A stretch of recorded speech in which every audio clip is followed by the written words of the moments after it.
Bismillahirrahmanirrahim.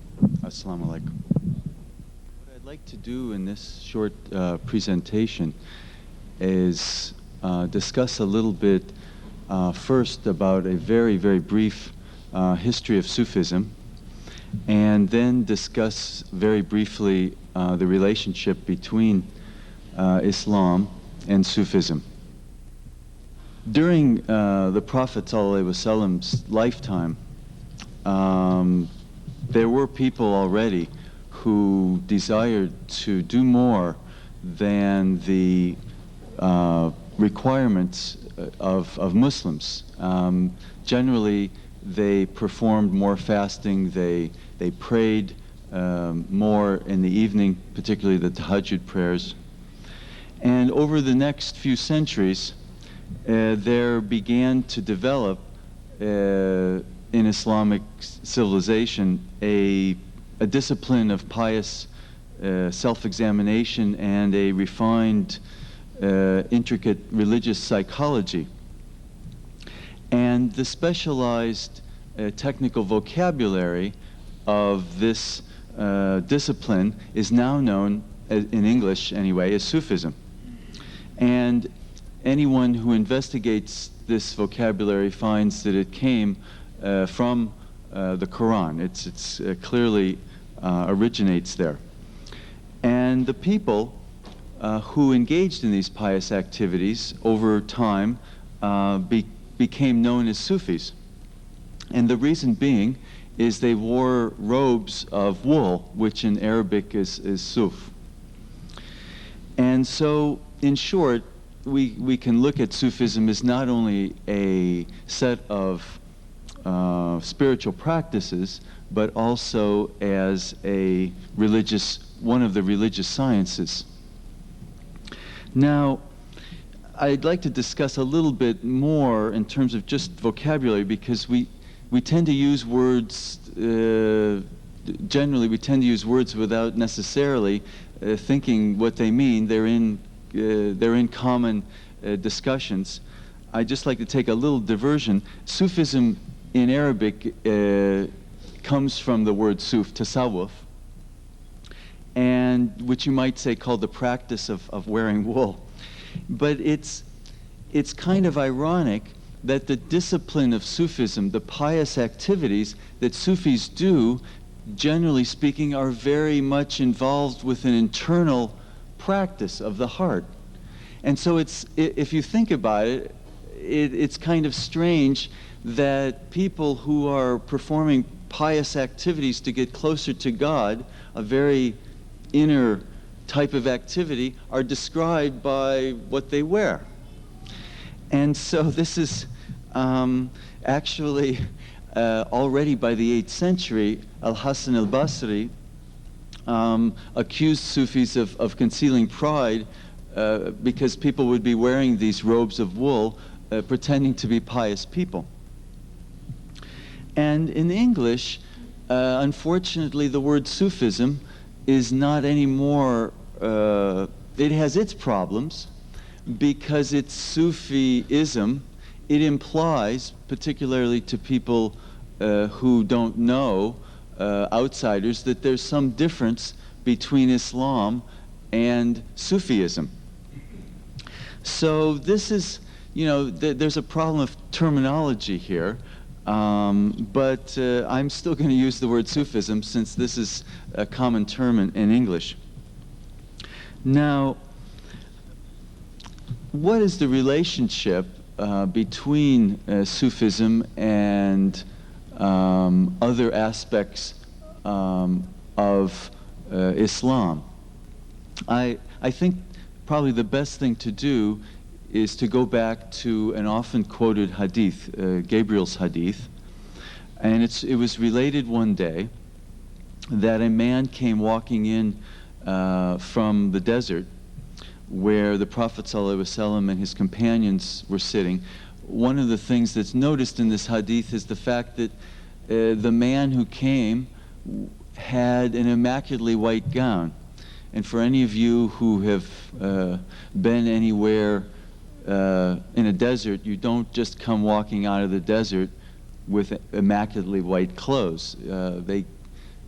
Clothes get dirty very quickly. So this is already a sign that there's something unusual. And the man who came asked the Prophet ﷺ, what was Islam? What did it mean to submit to God? And the Prophet ﷺ replied that he explained the 5 pillars of Islam. And to everyone's shock, the man who came said, yes, you're right. Everyone was very shocked by this. And then he inquired to the Prophet ﷺ about Iman, faith. And the Prophet ﷺ listed the articles of faith as they're in the Quran. And then his last question was about Ihsan, which is a difficult word to translate into English. It's been translated as beneficence. I'm going to conveniently translate it as perfection. And the Prophet answered that Ihsan was to worship God as if you see him, and if you don't see him, he sees you. And at that point, the guest left, and the Prophet ﷺ informed the companions that this was Gabriel. Now, this hadith has been used in many ways to explain different, what have been called dimensions of Islam. The 3 dimensions being Islam, submitting to God, Iman, and Ihsan. And if you look at most people, most Muslims, their activities and perspective fall mostly into a daily practice following the 5 pillars of Islam, informed by a faith commitment. Now, if a Muslim wants to, these 2 dimensions can provide a lifetime of activity in terms of searching for knowledge. And as you know, there are scholars who spend their life studying the Quran.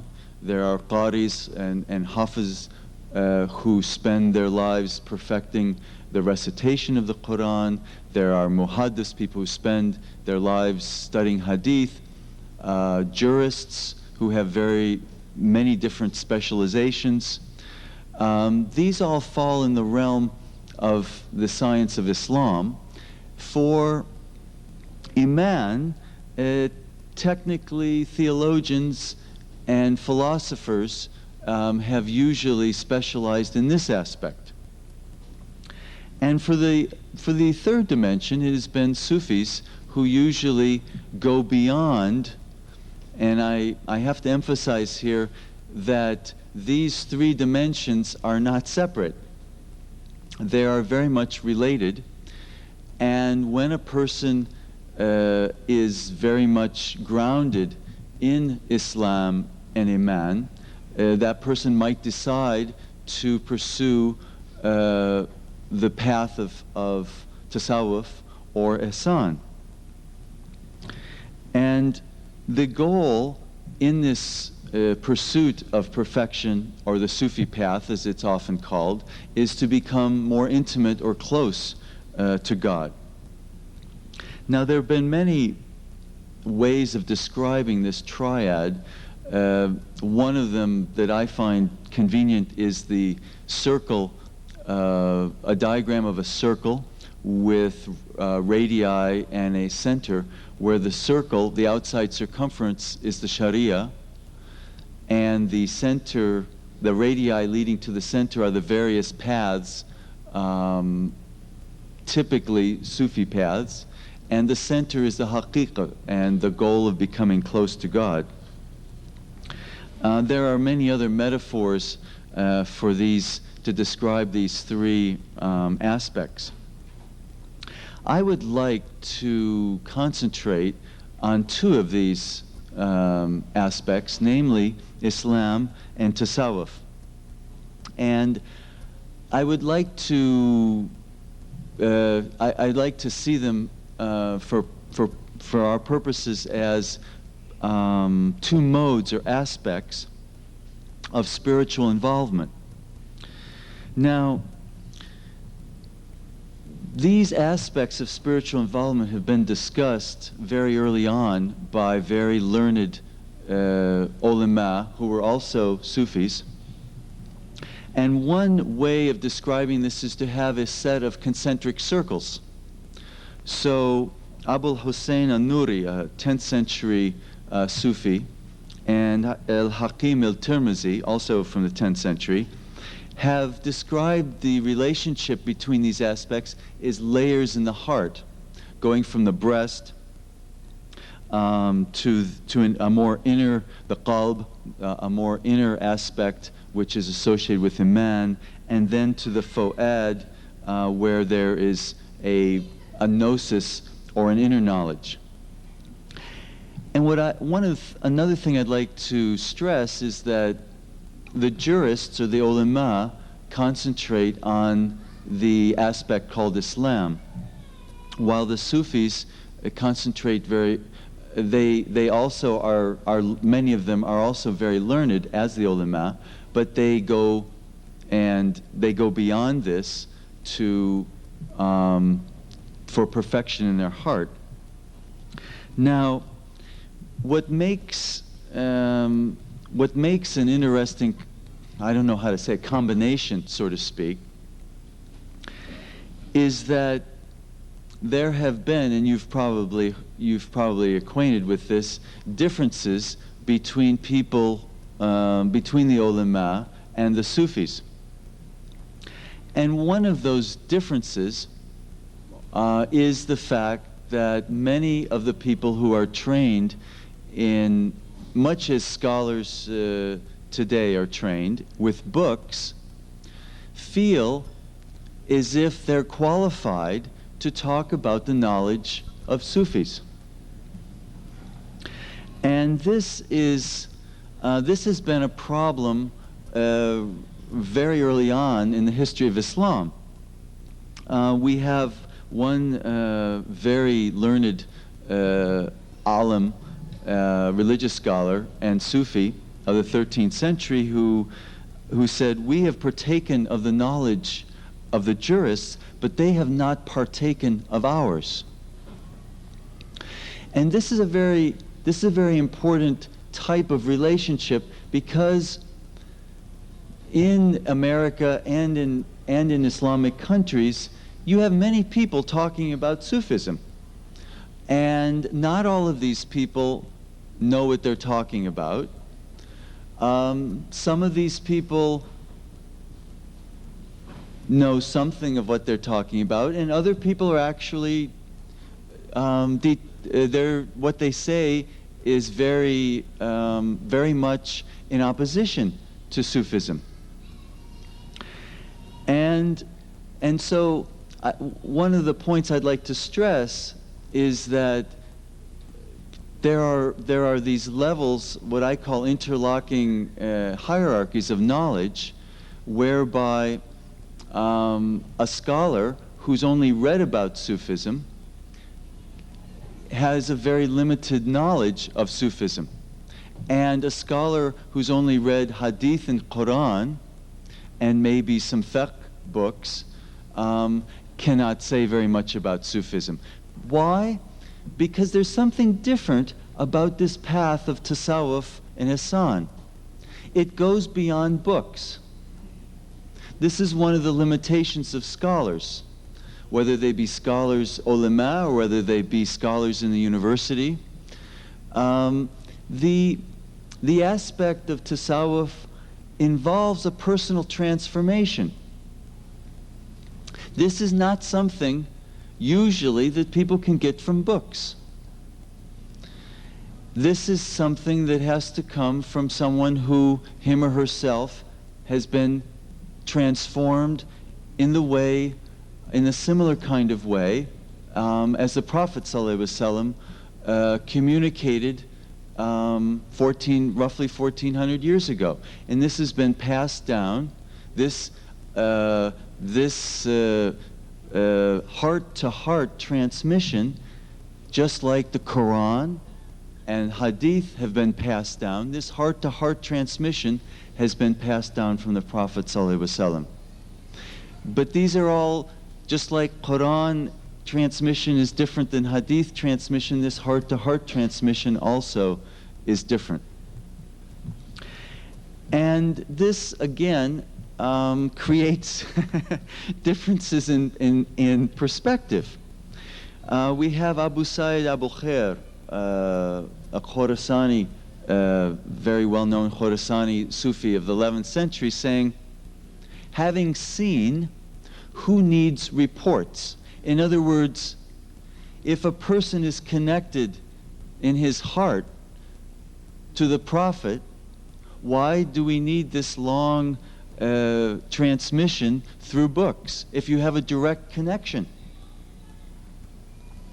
And Abu Yazid Bastami, 3 centuries before, proclaims, you've had your knowledge from a dead man who had it from a dead man, while we have our knowledge from the living one who never dies.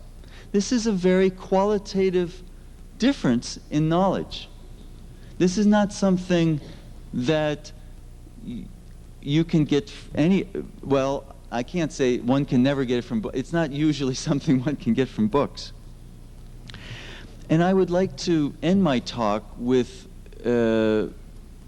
describing 2 processes that are very important. And I would like to emphasize the importance of the work of the ulama and the jurists, because I think probably people in America, Muslims living in America, are probably more aware of this perhaps than people who are living in Islamic countries. But it's the ulama and the jurists who contribute to assisting Muslims to live in a society that is structured in a way whereby people can practice Islam.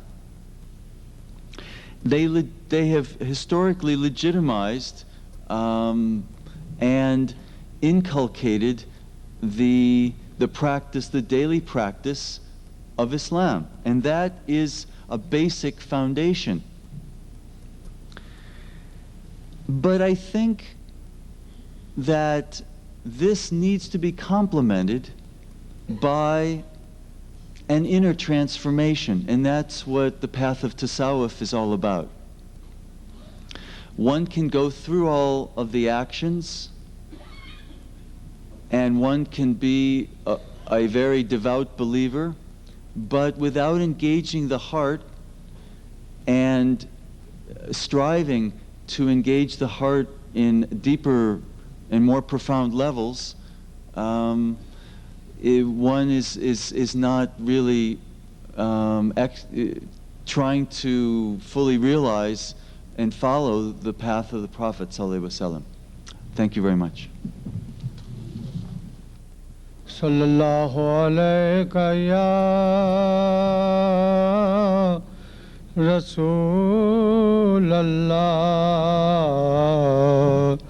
wa sallam alayka ya Habiballah.